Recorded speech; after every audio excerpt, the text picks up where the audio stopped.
પ્રશમરતિ પ્રકરણ એના પર 4 વ્યાખ્યાનો થયા. એમાં અમુક ભાગ્યશાળીને પ્રશ્નો જાગ્યા છે. આજે સૌથી પહેલા એ પ્રશ્નોના સમાધાન આપવાનો પ્રયત્ન કરું, પછી વ્યાખ્યાનની ધારા આગળ ચાલશે. કેટલાક પ્રશ્નોના જવાબ અંગત રીતે આપી દીધા છે, કેમ કે એ પ્રશ્નો અંગત હતા. પણ જે પ્રશ્નો મને એવું લાગ્યું કે કદાચ પૂછનાર એક છે, પ્રશ્ન જાગ્યો હશે ઘણા બધાના મનમાં, આનો આ જ, તો એ પ્રશ્નોના જવાબ ઊભા રાખ્યા છે અને એના સમાધાન જાહેરમાં આપવાનું પસંદ કર્યું છે. એક પ્રશ્ન આવ્યો છે કે ઈચ્છા આનંદ આપે છે, ઈચ્છાનું શમન સુખ આપે છે, તો ઈચ્છાનું વિસર્જન કેવી રીતે કરવાનું?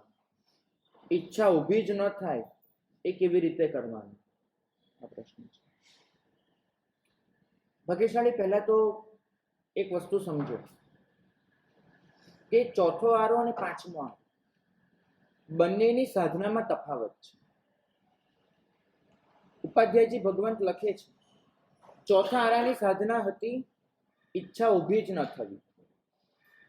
પાંચમા આરાની સાધના છે ઈચ્છાને નપુંસક બનાવી દેવી, ઈચ્છાનું ફળ ન લેવું.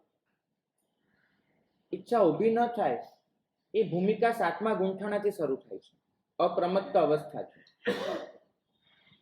જ્યાં સુધી પ્રમાદ છે ત્યાં સુધી ઈચ્છાઓ રહેવાની. 6ઠે ગુંઠાણે, જે ગુંઠાણે અમે વ્યવહારથી બેઠા છીએ, નિશ્ચયથી તો જ્ઞાની મહાત્મા જાણતા હશે, પણ 6ઠે ગુંઠાણે જ્યાં અમે વ્યવહારથી બેઠા છીએ એ ગુંઠાણે પણ નો કશાય એનું અસ્તિત્વ હોવાને લીધે હાસ્ય, રતિ, અરતિ, શોક, ભય, જુગુપ્સા અને 3 વેદ, આ 9નું અસ્તિત્વ હોવાને લીધે આર્ત ધ્યાનની જ પ્રચુરતા ગણી છે. અસ્તિત્વાન નો કષાયાણા અત્રાર્તસ્યૈવ મુખ્યતા. તો સાધુ જીવનમાં પણ જો આર્ત ધ્યાનની મુખ્યતા ગણી, ઈચ્છાઓના વમળમાં અટવાઈ જવાનું ગણ્યું, તો શ્રાવક જીવનમાં કે જૈનના જીવનમાં એ વસ્તુ સહજ રીતે હોવાની જ છે.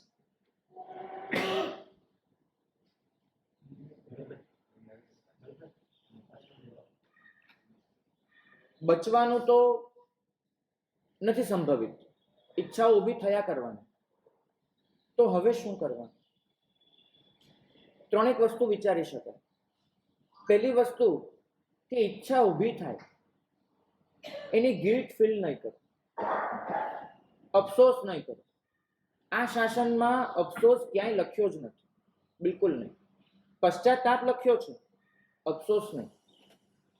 પશ્ચાતાપનો મતલબ છે કે પાછળથી તમે તાપ જગાડો છો કે જે તાપ તમારી દુષ્ટ વૃત્તિઓને બાળી શકે છે. જે વૃત્તિમાંથી પેલો વિચાર જન્મ્યો હતો, જે વૃત્તિમાંથી એ વર્તન કરવાની ભાવના જાગી હતી, જે વૃત્તિમાંથી એ વાણી ઊભી થઈ હતી, એ વૃત્તિને તપાવે અને તપાવીને નષ્ટ કરે, એને પશ્ચાતાપ કહે છે. અફસોસ બહુ જુદી વસ્તુ છે. અફસોસમાં હૈવય હોય છે, પછી એ સંસારની બાબતમાં હોય કે ધર્મની બાબતમાં. અફસોસ તમને અંદરથી નબળા બનાવે છે, અફસોસ તમને નિરાશ અને હતાશ બનાવે છે. અફસોસ તમને એમ શીખવાડે છે, સમજાવે છે કે આટલા વર્ષોથી આપણે આ કરી રહ્યા છીએ છતાંય કશું પામ્યા નથી, મળ્યું નથી. તો અફસોસ એ લઘુતા ગ્રંથિ તરફ લઈ જાય છે. અને ધર્મ કરવા માટે ગુરુતા ગ્રંથિ જેટલું બાધક તત્વ છે, ગુરુતા ગ્રંથિ એટલે અભિમાન, એ જેટલું બાધક છે એટલું જ બાધક છે લઘુતા ગ્રંથિ. કેમ કે તમારો આત્મા, એને જો તમે નબળો અનુભવશો તો એ આત્મા પુરુષાર્થહીન બનશે. આ શાસન તો એમ કહે છે કે રંક થઈને તમારે આવવાનું નથી, રાજા થઈને પણ નથી આવવાનું, તો રંક થઈને પણ નથી આવવાનું, સમર્પિત થઈને આવવાનું છે. જે સમર્પિત હોય છે એ ન તો રાજા હોય છે, ન તો રંક હોય છે, એ હોય છે નથી. બિલકુલ ભાગ્યશાળી. આ રત્નાકર 25 હોય કે વૈરાગ્ય શતક હોય, આ બધી બહુ પ્રારંભિક ભૂમિકાઓ છે બાળ જીવો માટેની, કે જે જગ્યાએથી ઉત્થાનની શરૂઆત થાય છે. તો એ જગ્યાએ જ્યારે પહેલું સ્ટેપ તમે માંડો છો ત્યારે તો તમે જે કરીને આવ્યા છો એ ખોટું હતું એટલો બોધ ચોક્કસ થશે. પણ અરે રે, મારાથી આ થઈ ગયું, હવે હું શું કરીશ? એક સ્તુતિ અમે નાનપણમાં હતા ને ત્યારે ગાતા હતા, અરરો પ્રભુ પાપ મેં કર્યા, શું થશે હવે મારી દશા, ને એવું બધું. ખરેખર નહોતી ખબર પાપ એટલે શું ને મારી દશા એટલે શું, નહીં ખબર, ગાતા હતા. એક ભૂમિકા આપણે વટવી પડશે. એ ભૂમિકા જરૂરી છે. જ્યારે પાપના વાવાઝોડા વચ્ચે મારો આત્મા ફંગોળાઈ રહ્યો હોય ત્યારે હું ખોટું કરી રહ્યો છું એ બોધ જરૂરી છે. પણ એ બોધ જાગી ગયા પછી અફસોસ નહીં હોય. હવે તો એકમાત્ર પુરુષાર્થ હશે લડી લેવાનો કે કેમ કરીને આમાંથી બહાર નીકળવું. આ શાસન વીર્યોલ્લાસનું છે. આ શાસન દિનહીન બનીને શરણે જતા રહેવાનું નથી. અફસોસ તમને એમ કહે છે કે તું બચી શકે એમ નથી, પૂરું થયું તારું જીવન. તમને તમારો વીર્યોલ્લાસ એમ કહેશે કે ના, આ સેકન્ડે પણ શક્ય છે કે મારું જૂનું બધું વિસર્જન કરી શકું અને નવી શરૂઆત કરી શકું. બિલકુલ, વસ્તુપાળ જ્યારે જીવન હારી ગયું નથી બોલે, એમને એમ કીધું છે કે જીવનમાં મેં જે ધાર્યું હતું કે આટલું આટલું કરીશ એમાંનું ઘણું ઓછું કરી શક્યો. અફસોસ નથી. હું તમને સમજાવું, શબ્દો છે ને એકના એક વપરાય છે, ભાવનાઓ જુદી હોય છે. અફસોસ જો હોત ને તો વસ્તુપાળ જીવનમાં આટલું કરી જ ન શક્યા હોત. આ હોય છે અસંતોષ. અફસોસ અને અસંતોષ વચ્ચેનો ફરક સમજો. ધર્મની બાબતમાં અસંતોષ એ સદગુણ લેખાયો છે. તમે તળાજાની ટોચ ચડી જાઓ, યાત્રા કરવા જાઓ અને તળાજાની ટોચ ચડી જાઓ તો ત્યાં તમારે સંતોષ નથી માનવાનો, કેમ કે એનાથી મોટો શત્રુંજય જે ઉભો છે, એનાથી ઉપર ગિરનાર, એનાથી વધારે સમિત શિખર, અને સમિત શિખરની ટોચ ચડો ને પછી પણ તમારે ક્યાંક ચડવાનું બાકી છે. તો ધર્મની બાબતમાં અસંતોષ સદગુણ છે. અસંતોષ અને અફસોસ વચ્ચેનો ફરક સમજજો. અસંતોષ તમને નવું કરવાની પ્રેરણા આપે છે. અફસોસ તમને એમ કહે છે કે ભાઈ તું બહુ દિનહીન છે, તું કંઈ કરી શકવાનો જ નથી. તો ગિલ્ટ ફિલિંગ એનો મતલબ થાય છે અફસોસમાં જવું. અસંતોષ, પશ્ચાતાપ, પૂર્વનું વિશ્લેષણ, આ બધું જ તમને એક નવી ભૂમિકા સર્જવાની તક પૂરી પાડે છે. સંયતિ જેવો રાજા હોય, ભયંકર શિકારી, એને પણ કોઈ ક્ષણે સમજાયું છે કે આ મારું જીવન ન હોઈ શકે.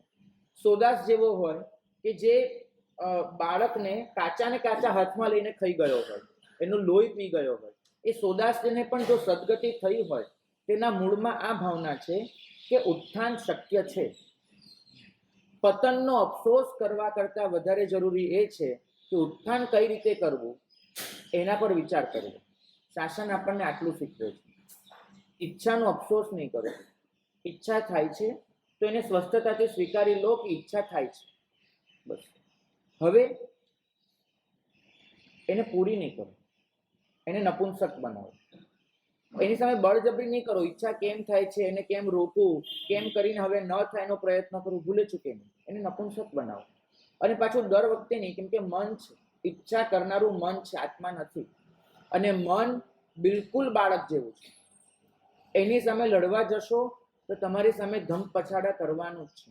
મંડળું કિમહીન બાજે, આનંદગંજી લખી ગયા છે.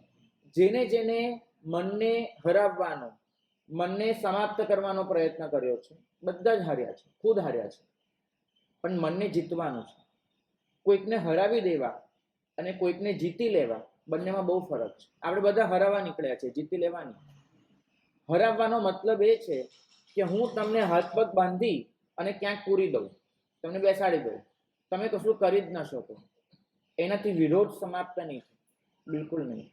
તો હરાવી દેવાનો મતલબ એ થાય છે કે એને દબાવી દો. જીતી લેવાનો મતલબ એ થાય છે કે એને તમારું કહ્યું કરતું કરી દો.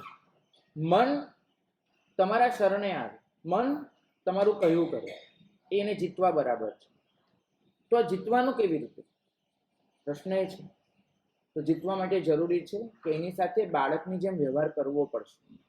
બાળકને આપણે ક્યાંક ઠપકારીએ, ક્યાંક લાડ કરીએ, ક્યાંક લાલચમાં આપીએ અને ક્યાંક થોડું ખેંચી પણ લઈએ એની પાસેથી. તો આવી જ રીતે મન સાથે કામ પાડવું પડે છે. સીધી રીતે તો એ માનશે નહીં.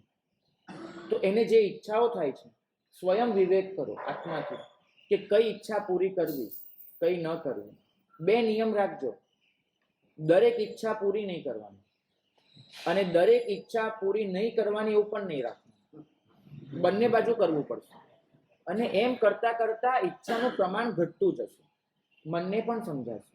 બહુ બાજવા જશો ને તો સ્પ્રિંગ એવી ઉછળશે કે તમારા હાથમાં જ નહીં રહે. કદાચ જ્યાં સુધી મન પર કંટ્રોલ છે ત્યાં સુધી તો ખેંચી કાઢશો.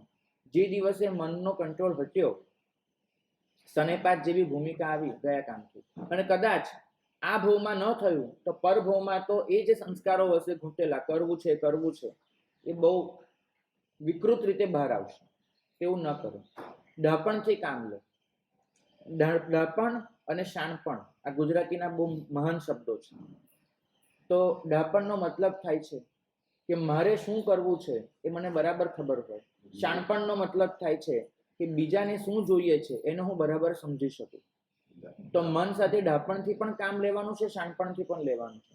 તમને ખબર હોવી જોઈએ કે તમને શું જોઈએ છે. તમને એ પણ ખબર હોવી જોઈએ કે મનને શું જોઈએ છે. અને આ બંનેને જો તમે બરાબર તપાસી શક્યા એને અને એ રીતે જો કામ પાડી શક્યા તો તમે મનને જીતી શકશો.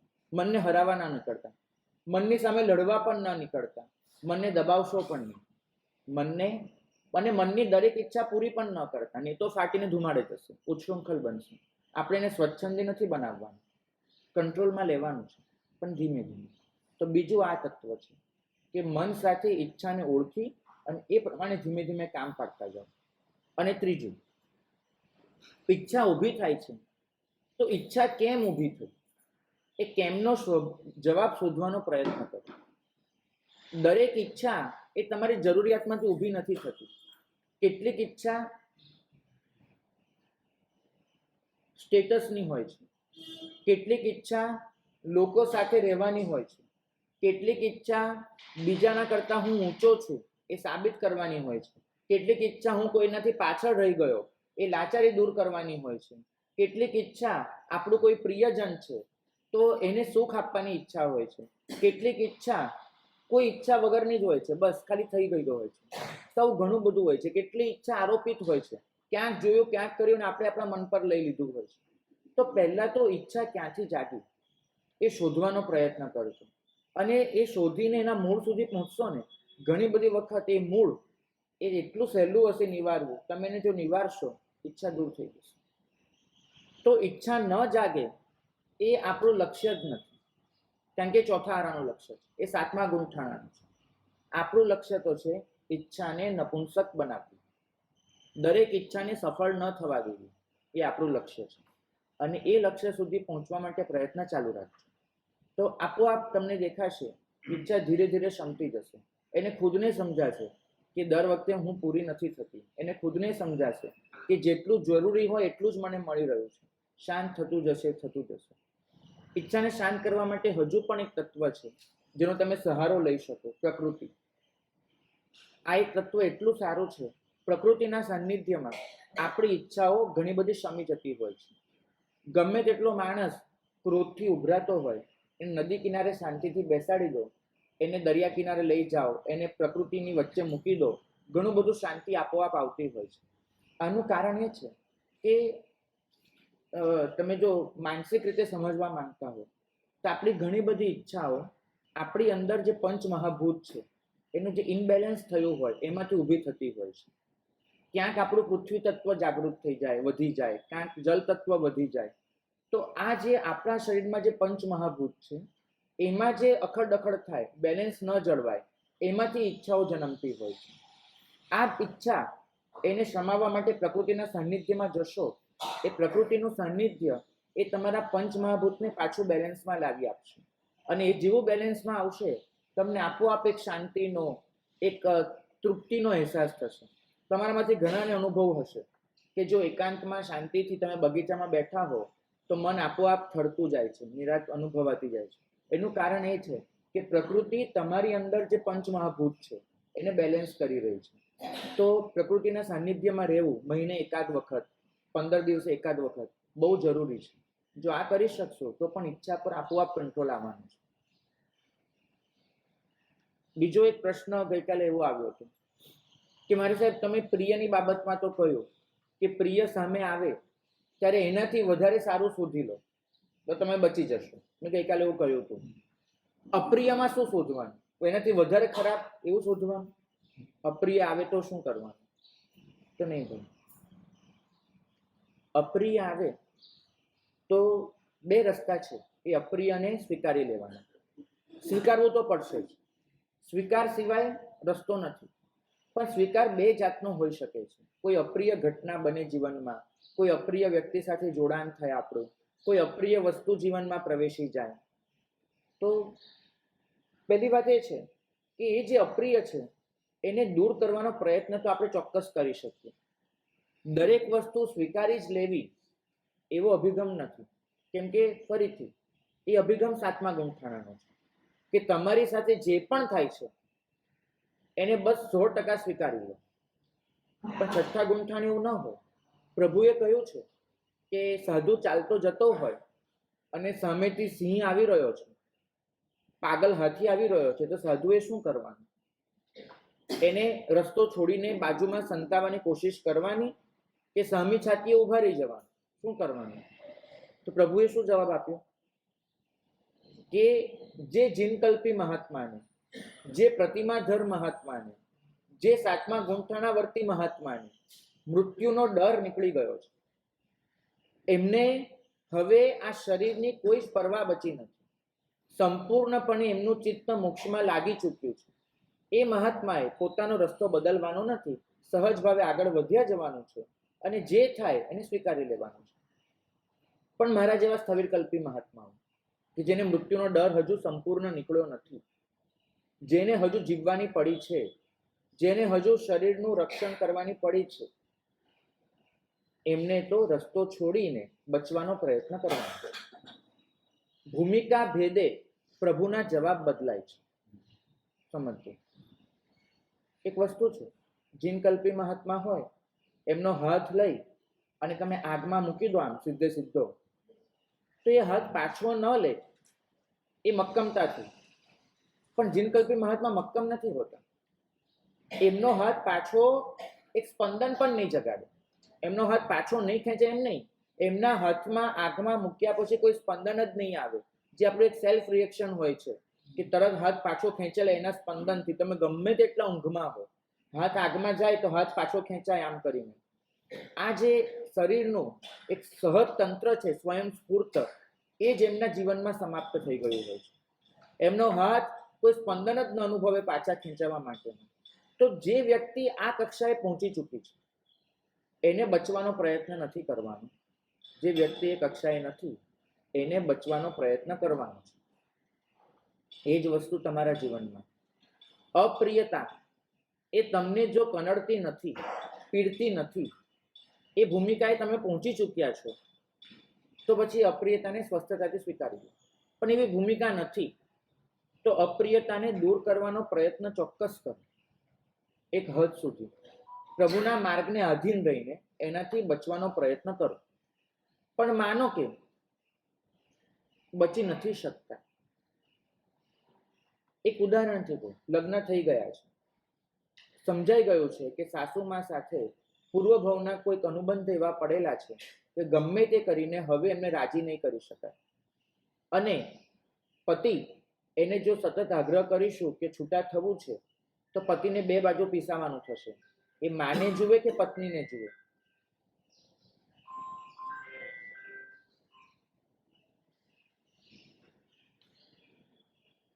એને બે બાજુ પીસાવાનું થશે. તો સ્ત્રી એને સમજાય છે કે છૂટા થવાય એવું પણ નથી અને સાસુમાને હવે અનુકૂળ કરી શકાય એવું પણ નથી. તો હવે નક્કી છે કે આ અપ્રિયતા એને પૂરી કરી શકાવાની નથી. તો તે ક્ષણે શું કરવું? તે ક્ષણે તો સરેરાશ સ્ત્રી, એક ઉદાહરણના તौर પર કહું છું, આવી હજારો ઘટનાઓ વર્ણવી શકાય. તો સરેરાશ સ્ત્રી એમ કરે છે કે મન મારીને ખેંચ્યા કરે છે. સતત મનમાં એક અફસોસ રહે છે કે ક્યારે આમાંથી બહાર નીકળું.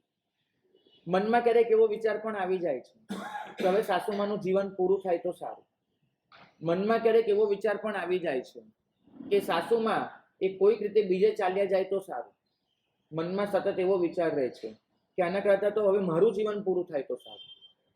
આ બધી જ વિચારણાઓ એ તમને એમ સમજાવે છે કે જે અપ્રિયતા હવે તમારા જીવનમાં અનિવાર્ય બની ચૂકી છે એને પણ તમે સ્વસ્થતાથી લઈ નથી રહ્યા. તો જ્યાં સુધી તમને સમજાય કે અનિવાર્ય છે ત્યાં સુધી પ્રયત્ન કરો એનાથી બચવાનો. સમજાઈ જાય કે હવે અનિવાર્ય છે જ, તે ક્ષણે એને સ્વસ્થતાથી સ્વીકારવાની મહેનત ચાલુ કરો. હવે એના માટે લડવાનો, ક્લેશ કરવાનો કોઈ મતલબ નથી, સ્વીકારી લો. તો સ્વીકાર કઈ રીતે? આપણો પ્રશ્ન હવે આવે છે. હવે કઈ રીતે સ્વીકાર? તો સ્વીકારના બે તરીકા છે. બંને તરીકા અનુભવના છે. બંને તરીકાથી સ્વસ્થતા બહુ સારી રીતે આવી શકે છે. એક તરીકો છે કર્મશાસ્ત્ર. મારા કર્મોમાં આ લખેલું છે માટે આ ઘટના આ રીતે બની રહી છે, અને એ રીતે સ્વીકારી લો.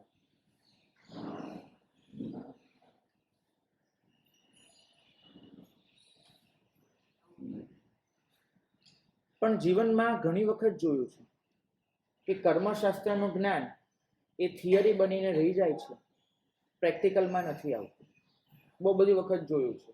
ડાહી વાતો બહુ કરી શકાય, પણ જ્યારે ખરેખર કરવાનું આવે તો નથી આવતું.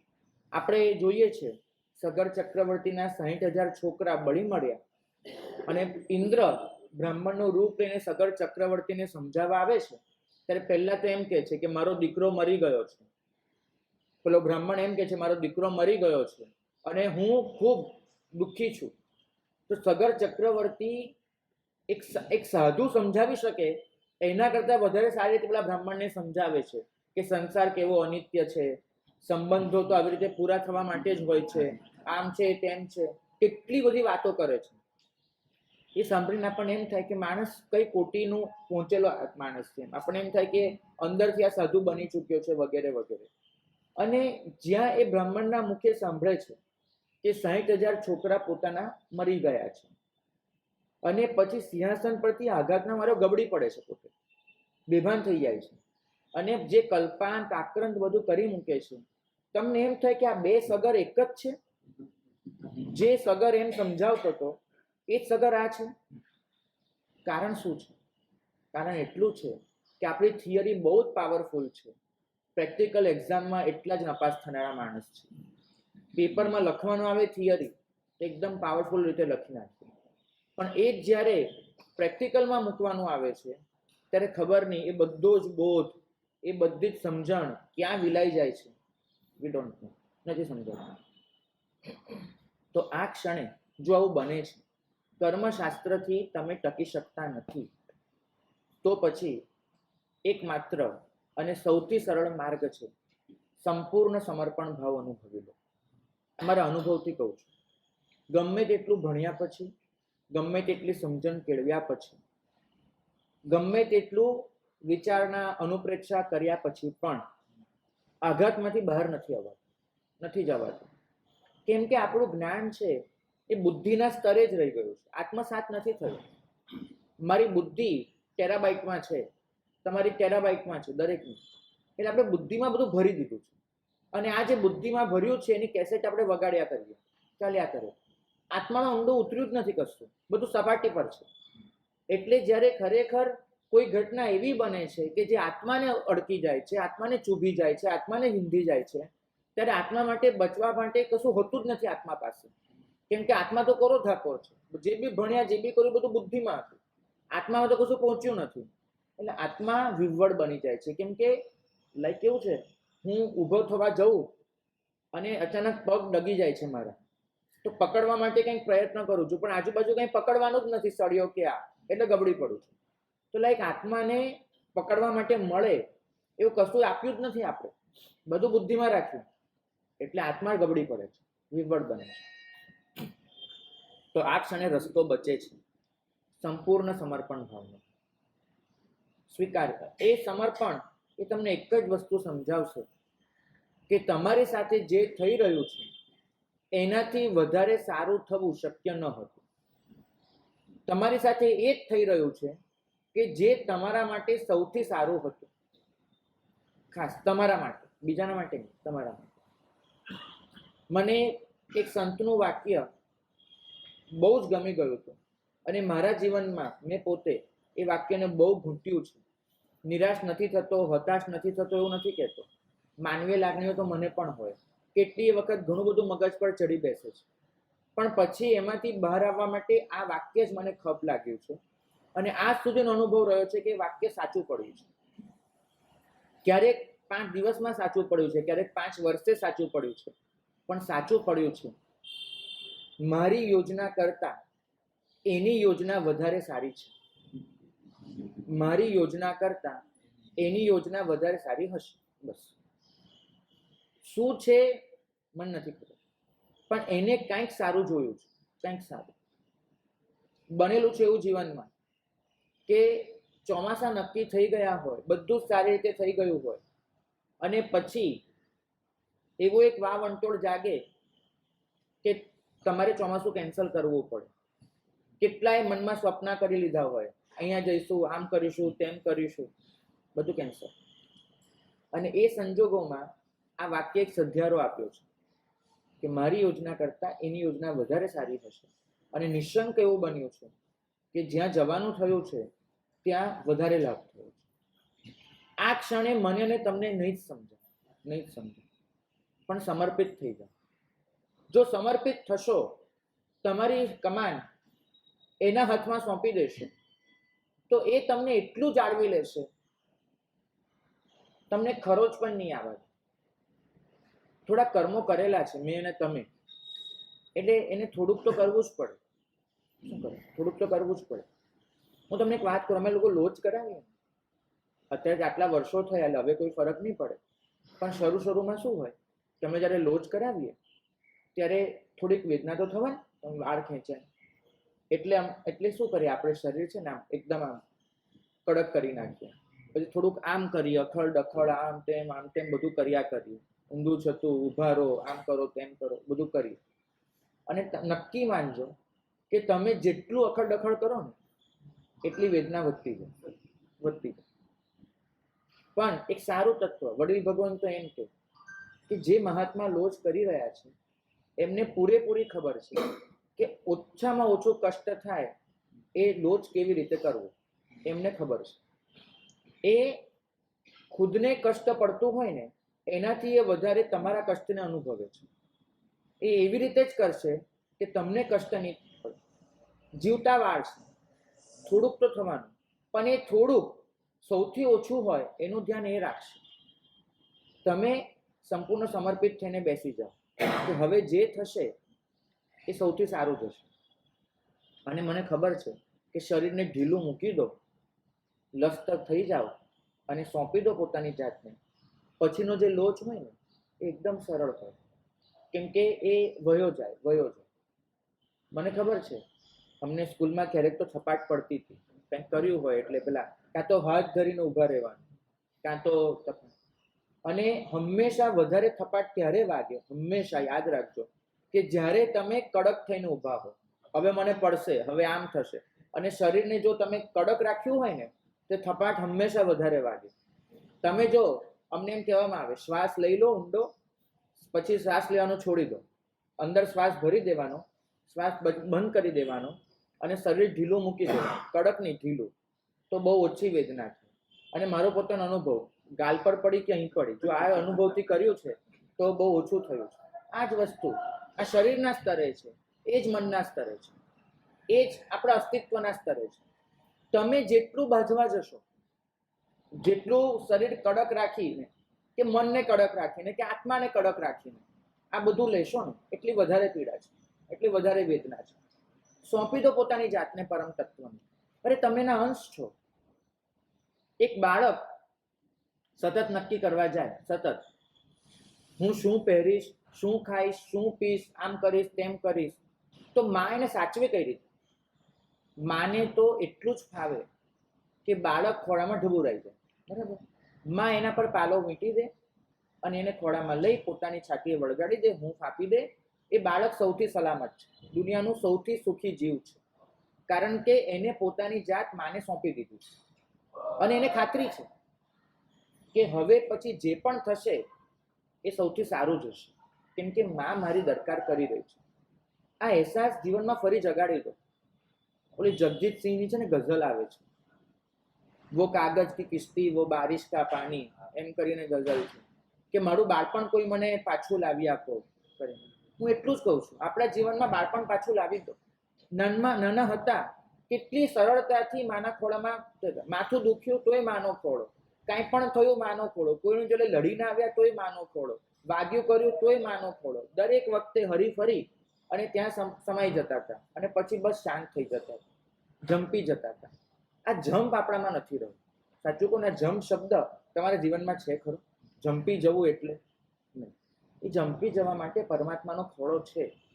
તમે લિટરલી અનુભવ કરશો કે એને તમને ખોળામાં લઈ લીધા છે, પણ એ માટે તમારે સમાવવું પડે, એના પાલવ નીચે તમારે ઢબુરાઈ જવું પડે. જો આટલું કરી શક્યા ને, અપ્રિયતાની લાગણી ક્યાંય હટી જશે, ક્યાંય હટી જશે. મને ખબર છે, ક્રિકેટ રમવા જતા હતા, કેટલું વગાડીને આવતા હતા. ક્યાંક પેલું ટીવી પર જોયું, આમ કૂદકો મારીને કેચ કર્યો. એને તો ઘાસ હોય, આપણે તો ગલીમાં રમતા હોઈએ ને, તો કેટલાય કૂદકા મારીએ અને કેટલું વગાડીને આવીએ, બધે છોલાયેલું હોય. ઘરે આવીએ ને એટલું બળતું હોય, એટલે મમ્મી શું કે બેટા હું તને જો ફૂંક મારી દઉં ને, તને ફૂંક મારીશ ને તને સાજું થઈ જશે. મમ્મીની ફૂંક હોય ને એકદમ જાદુ હોય, તને સાજું થઈ જશે. પછી આપણે ધીમેથી ફૂંક મારી આપે. સાચું મને કહેજો, ફૂંકથી કોઈ સાજું થાય ના થાય? પણ તમને દરેકને જો નાનપણમાં અહેસાસ થયો હશે કે ફૂંક ખરેખર જાદુઈ હતી, એક જાદુ કી ઝપકી જેવું હતું. એ કે એ ફૂંક એ તમને સાતા આપી દેતી હતી. બરાબર? કેમ? એ ફૂંક સાતા નહોતી આપતી, તમારો ભરોસો સાતા આપતો હતો કે મમ્મીની ફૂંકથી મારી પીડા ઓછી થઈ જશે. એ ભરોસાની સાતા હતી. ખબર નહીં મોટા થયા ને એવી કમનસીબ દુનિયામાં આવી પડ્યા કે આપણો ભરોસો ખલાસ થઈ ગયો, બીજું કાંઈ નહીં. થોડા મોટા થયા એટલે પપ્પાએ પહેલું શીખવાડ્યું કે બેટા સગા બાપનો પણ ભરોસો ન કરવો, આ દુનિયાનો શું રસ્તો. એટલે આપણો અફસોસ આપણો એ રહ્યો કે જે સહજ ભરોસો હતો, સહજ વિશ્વાસ હતો, એ ખલાસ થતો ગયો. અને ખલાસ થતા થતા આપણે એ જગ્યા આવી ગયા કે ખુદનોય ભરોસો નથી રહ્યો. હવે તો લોકો આવીને એમ કહે છે, મારે સાહેબ હું ક્યારે શું કરી બેસીશ ને મને નથી ખબર. જાત પરનો ભરોસો ગુમાવી દો, એ જગ્યાએ તમે આવી પહોંચ્યા છો. કેમ? પાછો જગાડો એ ભરોસો.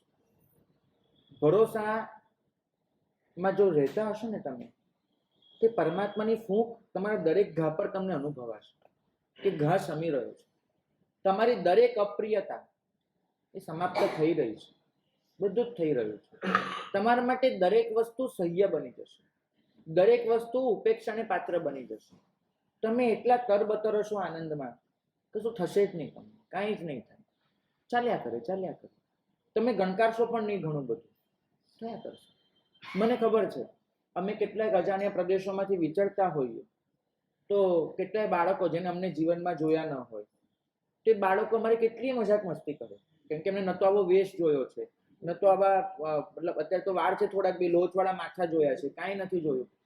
તો કાઠિયાવાડમાં અમે વિચરતા હોઈએ ને તો બાળકો, મેં તો જિંદગીના પહેલા વર્ષે અનુભવ કર્યો હતો, નાનો હતો અને નીકળતો હો, હવે બાળકને એમના જેવો લાગુ અને આવી રીતે હો પાછો આ કપડામાં ને. તો કાઠિયાવાડમાં બોલે તમે ચાલ્યો એટલે તકલો મુંડો ટાઉં ટાઉં, એક રોટી ખાઉં ખાઉં, એવું કરીને તમારી પાછળ કેટલું બધું બોલે એ લોકો. તો તમે કાઠિયાવાડમાં હો તો ક્યાં સાંભળજો, તમે આ બેઠું આવું બોલશે લોકો. તો આપણે શું કરીશું? એ મજાકને તદ્દન ઇગ્નોર કરી દઈશું, કેમ કે આપણે બહુ જુદા સ્તર પર છીએ. આપણને એની સામે લડવા કે બાજવા નહીં જઈએ. પણ જિંદગીની અપ્રિયતાઓ એને આપણે આટલી સહેલાઈથી ઇગ્નોર નથી કરતા. દરેક વસ્તુને આપણે મન પર લઈ લઈએ છીએ અને પાછા આપણે એમ સમજીએ છીએ આપણે બહુ સેન્સિટિવ પર્સન છે અને મારી સેન્સિટિવિટી બહુ વધારે છે. કોઈને કહીશું મને મને જલ્દી હર્ટ થઈ જાય, ટચ થઈ જાય. અને પાછું સેન્સિટિવિટીનો ગૌરવ હોય નહીં ભાઈ, આટલા સેન્સિટિવ નહીં બનો. સંવેદનશીલતા એ તદ્દન જુદી વસ્તુ છે અને તમે જે અર્થમાં સેન્સિટિવિટી વાપરો છો એ બહુ જુદી વસ્તુ છે. સંવેદનશીલતાનો મતલબ થાય છે કે કોઈની પણ પીડા એને તમે અનુભવી શકો છો, કોઈની પણ પીડાને તમે પોતે કી પીડા બનાવી શકો છો, કોઈના દુઃખમાં તમે આંસુ સારી શકો છો, કોઈની યાતના તમને વિવળ બનાવે છે, કોઈના માટે તમે મરી પડવા, ફના થવા માટે તૈયાર છો, કોઈના પણ દુઃખમાં જઈને ઊભા રહી જાવ છો. કોઈને એક મીઠું સ્માઇલ આપી શકો છો, કોઈકના ખભે હાથ મૂકીને તમે એમ કહી શકો છો કે ભાઈ તારી સાથે છું, ચિંતા નહીં કરતો, કોઈની પીઠ થપથપાવી શકો છો, કોઈના ખભે ખભા મિલાવીને ઊભા રહી શકો છો, કોઈને સધિયારો આપી શકો છો. આ તમારી સંવેદનશીલતા છે. સંવેદનશીલતા એ નથી કે કોઈએ તમને વતાવવાના જ નહીં, કોઈએ તમને કાંઈ કહેવાનું જ નહીં, બિલકુલ એકદમ આમ જાણે કાચની બરની સાથે વ્યવહાર કરતા હોઈએ એવી રીતે તમારી સાથે વ્યવહાર કરવો. જાણે આજનું જન્મેલું તાજું બચ્ચું, એને ઉઠાવતા પહેલા આપણે લાખ વાર વિચાર કરીએ કે ડોક ખડી પડશે ને હાથ ખડી પડશે તો શું કરીશું. તમે એવા બચ્ચા જેવા ના થઈ જાઓ કે તમને તમારી જોડે વ્યવહાર કરતા કરતા આટલી બધી દરકાર કોઈએ કરવી પડે નહીં. સેન્સિટિવિટી આ નથી. સંવેદનશીલ બનો, પણ બીજા માટે. ખુદ માટે તો પહાડ જેવા મક્કમ. પ્રભુને કહ્યું, પ્રભુનું અસ્તિત્વ તમે જુઓ. મહાવીરના ઉપાસક છો, ક્યારે મહાવીરને ઓળખો તો ખરા, મહાવીરને સમજો તો ખરા. જાત માટે તમે જુઓ કેવા આમ પહાડ જેવા કઠોર બનીને ઉભા રહી ગયા. અને કોઈના માટે કંઈ પણ થયું, બધા નીતિ નિયમ નેવે મૂકીને બચાવ્યો છે. તમે વિચાર કરો, કોઈ સાધુ એ પોતે લબ્ધિનો પ્રયોગ કરશે, લબ્ધિનો પ્રયોગ એ પ્રમાદ ગણાયો છે. અને આ તમે જુઓ, ગોશાલક પર પેલી તેજોલેશિયા મુકાઈ, બધું છોડીને શીતલેશિયા મૂકી, પોતાની એક પણ બાબતમાં લબ્ધિનો પ્રયોગ નથી કર્યો.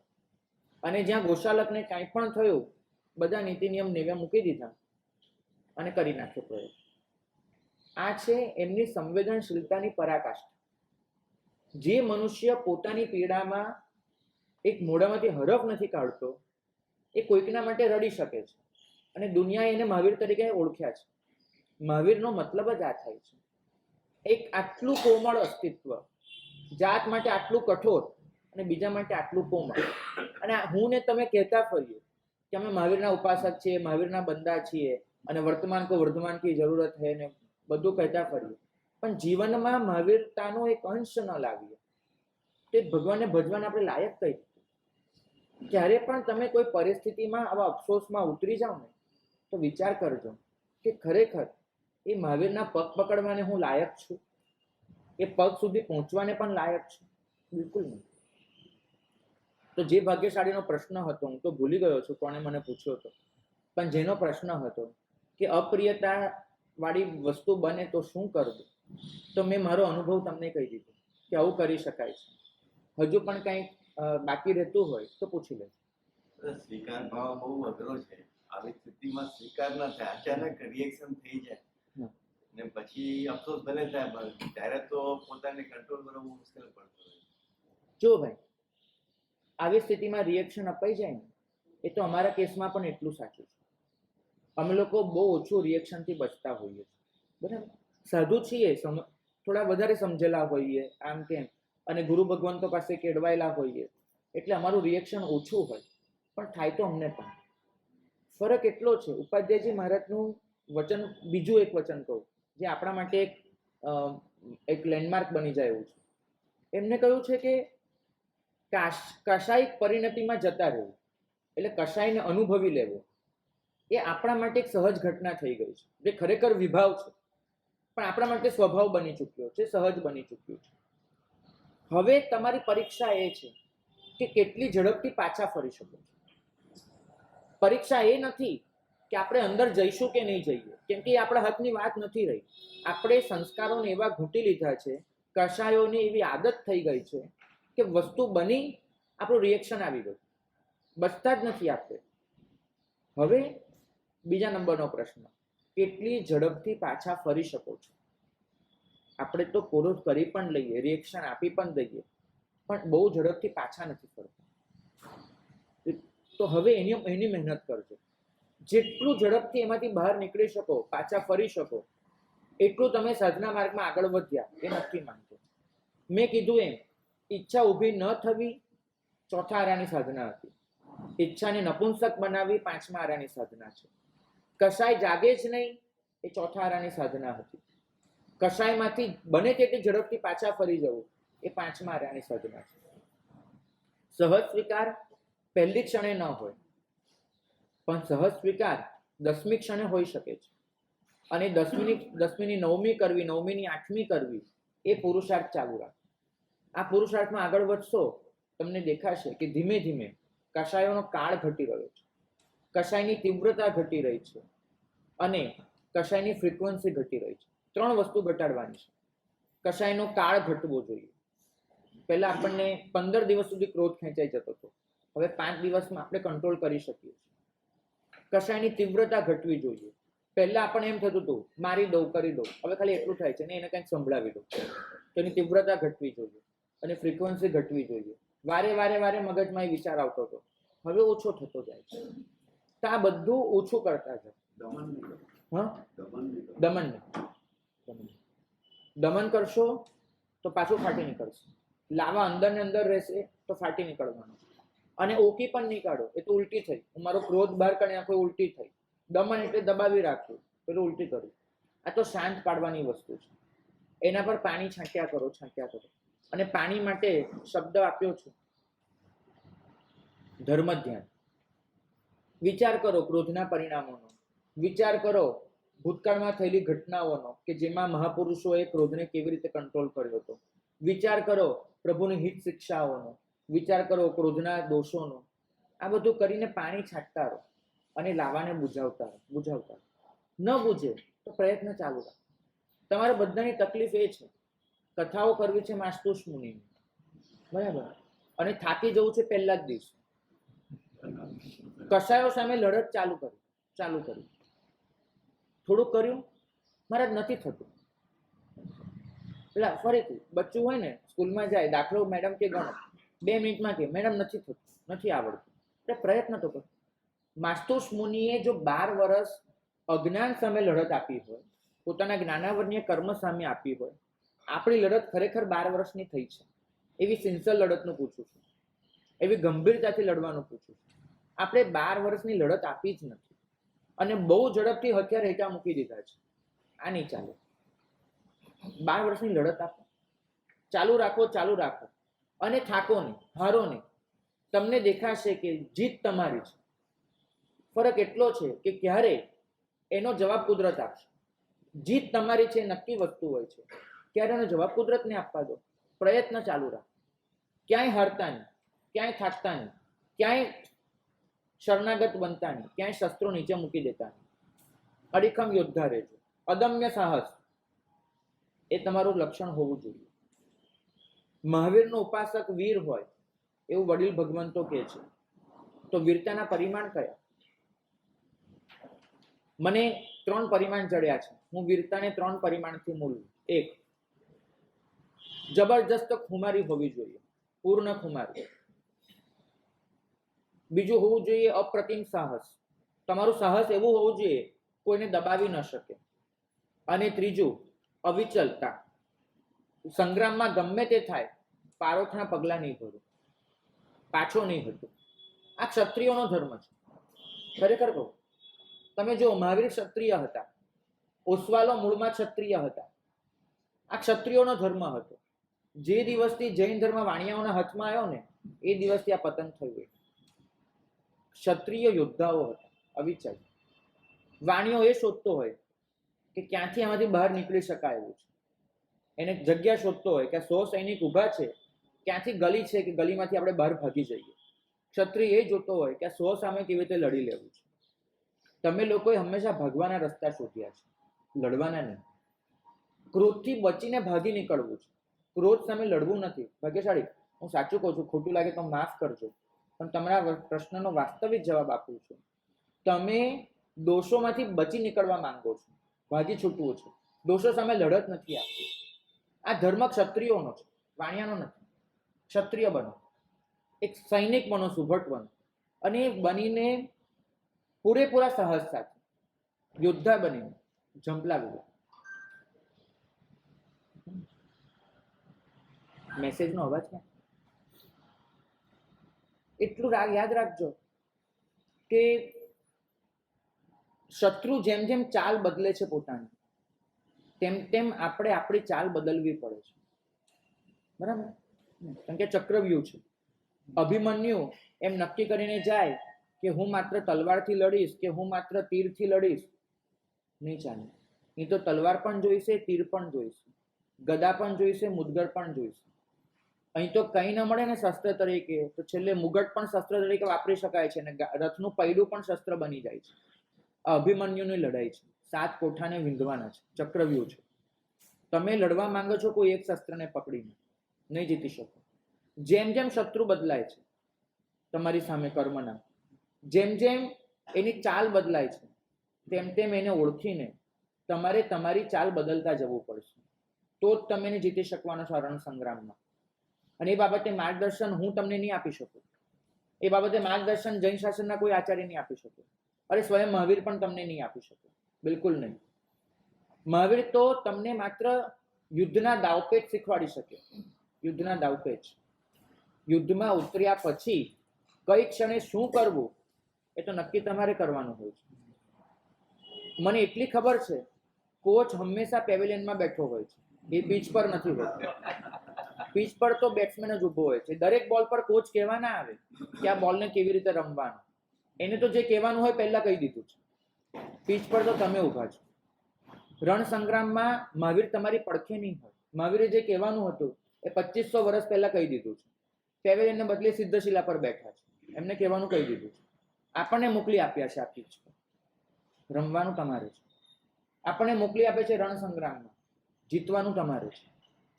અને આપણે સૌ એ પ્રભુ વચનના સહારે જીતી શકીએ, એ જ મંગલ કામના.